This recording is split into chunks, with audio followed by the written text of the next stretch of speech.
President Trump has issued a direct express order to immediately roll out $5,300 payments to Social Security recipients over 62, bypassing the normal legislative process entirely. But here's what everyone's asking. How is this different from all the other relief proposals we've heard about, and why should you believe this one will actually show up in your bank account? In this video, I'll break down exactly what this order means, who qualifies, when you might see the money, and the potential roadblocks that could still derail these payments. The stakes are real. We're talking about nearly $300 billion going directly to seniors who need it most, but the legal and political challenges are just as significant. The Direct Express order, signed 3 days ago, specifically targets the government's existing payment infrastructure for Social Security recipients.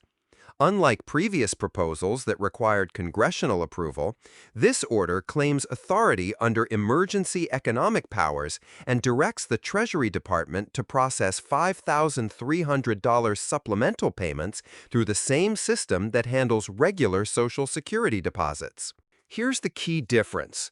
Direct Express is the government's prepaid debit card program that already serves about 4.2 million Social Security recipients who don't have traditional bank accounts. But this order extends beyond just Direct Express cardholders. It's using that payment system as the model for delivering these emergency payments to all Social Security recipients over 62. The order cites extraordinary economic hardship affecting seniors as justification, pointing to data showing that seniors over 62 have been disproportionately impacted by inflation, healthcare, and essential goods. The $5,300 figure represents what the administration calls a purchasing power restoration payment, essentially trying to give back what inflation has taken away over the past few years. Earlier relief proposals got stuck in Congress because they required new appropriations, essentially new spending that had to be voted on and approved.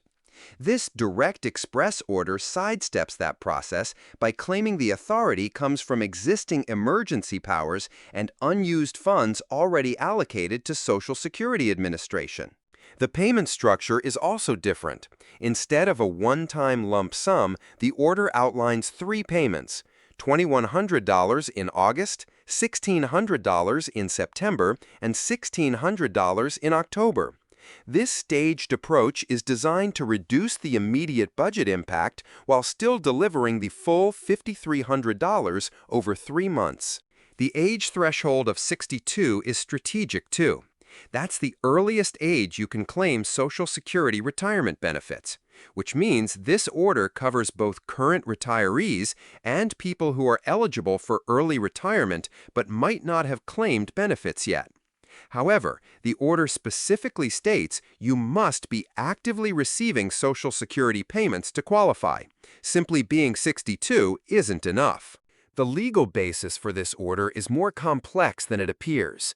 The administration is invoking the National Emergencies Act, specifically provisions related to economic emergencies, to justify bypassing normal congressional spending approval. But legal experts are split on whether this actually holds up under scrutiny. Here's the practical reality. The Treasury Department and Social Security Administration have been given 30 days to implement the payment system. That's an extremely tight timeline for processing payments to roughly 56 million people. The existing Direct Express infrastructure handles about 4 million accounts, so scaling this up is a massive logistical challenge. The funding mechanism is where things get murky. The order claims to use reallocated administrative funds and emergency discretionary spending authority, but it doesn't specify exactly where $300 billion is coming from. Some analysts suggest it might involve temporarily borrowing against future Social Security Trust Fund receipts, but that would require coordination with Congress that hasn't happened yet. The order includes a clause that makes these payments advance distributions rather than additional benefits. This means the government could potentially reduce future Social Security payments to account for the $5,300 you receive now. It's not entirely clear how this would work in practice, but it suggests these aren't truly free payments. They might be money you would have received anyway, just delivered earlier. There's also a tax implication that's buried in the fine print. These payments are classified as emergency economic assistance, which typically means they're taxable income. For someone receiving $5,300, that could mean owing an additional $600, $800 in federal taxes next year, depending on your tax bracket. The order specifically excludes people who are receiving Social Security but living outside the United States, which affects about 700,000 recipients. It also excludes people whose benefits are currently suspended for any reason, including those with outstanding overpayments or legal issues. Another detail most people haven't noticed, the order mentions coordination with state agencies that administer supplemental programs like Medicaid and food assistance. This suggests the administration is aware that a $5,300 payment could affect eligibility for these programs, but it doesn't guarantee protection from benefit reductions. The Direct Express system itself has limitations that could affect delivery. The prepaid cards have daily spending limits and monthly transaction limits that might not accommodate a $2,100 payment. Recipients might need to make multiple withdrawals or transfers to access the full amount, which could create confusion and potential fees. For someone getting the average Social Security benefit of about $1,800 per month, receiving $5,300 over 3 months represents significant money. That first $2,100 payment in August would be like getting an extra month's worth of benefits plus $300 more. Consider Maria, a 68-year-old widow receiving $1,400 monthly from Social Security. Her rent has increased from $900 to $1,200 over the past 2 years, and her prescription costs have gone up by $150 per month. The $2,100 August payment would cover her rent increase for almost a year, giving her breathing room she hasn't had in months. Or take Robert, a 72-year-old retiree getting $2,200 monthly. His property taxes went up by $1,800 this year, and his homeowner's insurance increased by $600.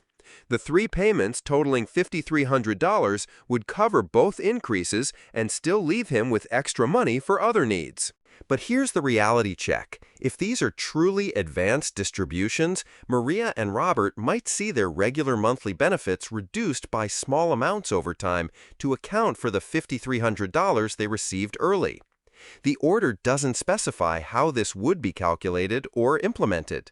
Several Republican lawmakers have already announced they'll challenge this order in court, arguing it exceeds presidential authority over federal spending. They're likely to seek injunctions that could block the payments while legal challenges work through the system. The timing is politically significant. These payments would go out in August, September, and October, right in the heart of campaign season. If the payments actually happen, it's a major political win for the administration. If they get blocked or delayed, it becomes a campaign issue about who's helping seniors and who's standing in the way. Democratic lawmakers are in a tricky position. Many support relief for seniors, but are concerned about the precedent of using emergency powers to bypass congressional spending authority. Some have called for hearings to examine the legal basis for the order. The 30-day implementation timeline means we should start seeing concrete action by early August. If this is going to happen, you'll know because the Social Security Administration will begin sending official notices to recipients explaining the payment schedule and process. Watch for these key indicators: official communications from Social Security, updates on the SSA website, and statements from Treasury Department officials about implementation progress. You'll also want to monitor court filings, as legal challenges could halt the process even after implementation begins. If you're eligible, don't make major financial decisions based on these payments until you see official confirmation from Social Security. The stakes are too high and the legal situation too uncertain to count on money that might not materialize. The first real test will be whether that initial $2,100 payment actually shows up in August. If it does, the remaining payments in September and October become much more likely. If it doesn't, this becomes another political promise that couldn't be delivered. If you're receiving Social Security and you're over 62, make sure your contact information is current with the Social Security Administration.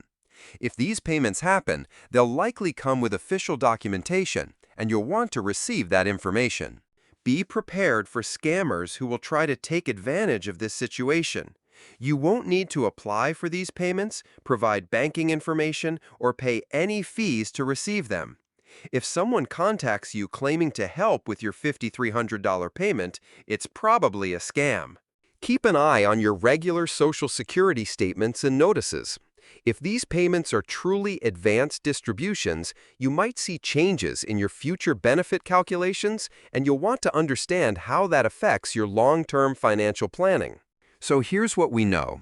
President Trump issued a direct express order for $5,300 in emergency payments to Social Security recipients over 62, delivered in 3 installments starting in August. The order bypasses Congress but faces significant legal and logistical challenges that could prevent or delay these payments.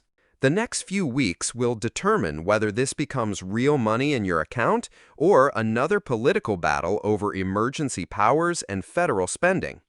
Either way, it's highlighting the ongoing financial pressures facing seniors and the political importance of addressing those challenges. Let me know your thoughts in the comments. Are you hopeful these payments will actually happen, or skeptical about the legal and practical hurdles?